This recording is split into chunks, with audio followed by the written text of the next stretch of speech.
昨天下午我把车子开去 4S 店做保养，他们检查完我车子说刹车片该换了，报价800。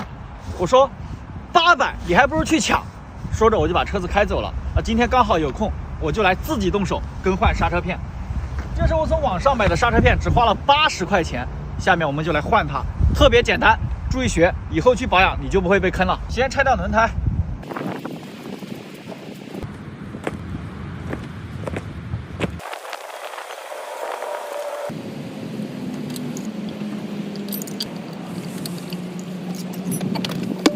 好，轮胎拆掉了，来你看，这个就是刹车片，它安装在这个刹车分泵里边。下面我们把这个刹车分泵给它拆掉，咱们找一个活动扳手，把分泵下面这个螺丝给它拆掉，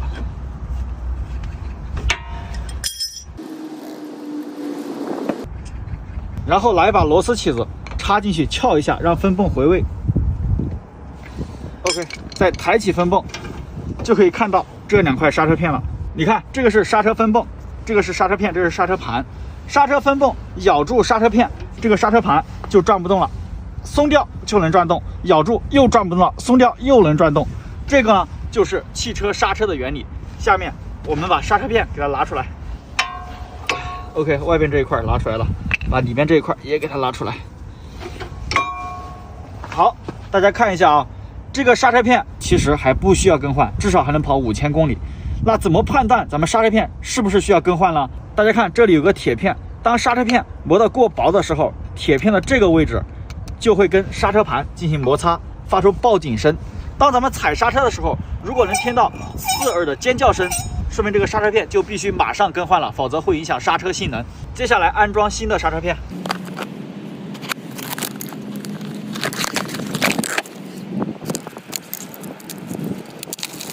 这个就是新的刹车片，下面我们给它装上去。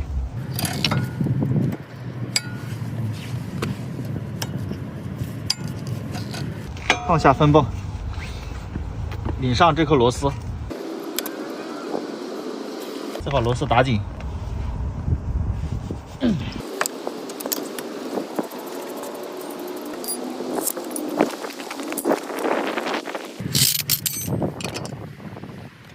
好，现在两边的刹车片就已经全部换好了，但是还没有完，接下来这一步特别关键。咱们换完刹车片之后啊，一定要上车启动车子，然后踩几脚刹车，把这个刹车踏板给它踩硬，这样刹车才能正常使用。好，踩硬了。到这里呢，整个刹车片就已经全部换完了。怎么样？是不是特别简单？关注我，每天学点汽车知识。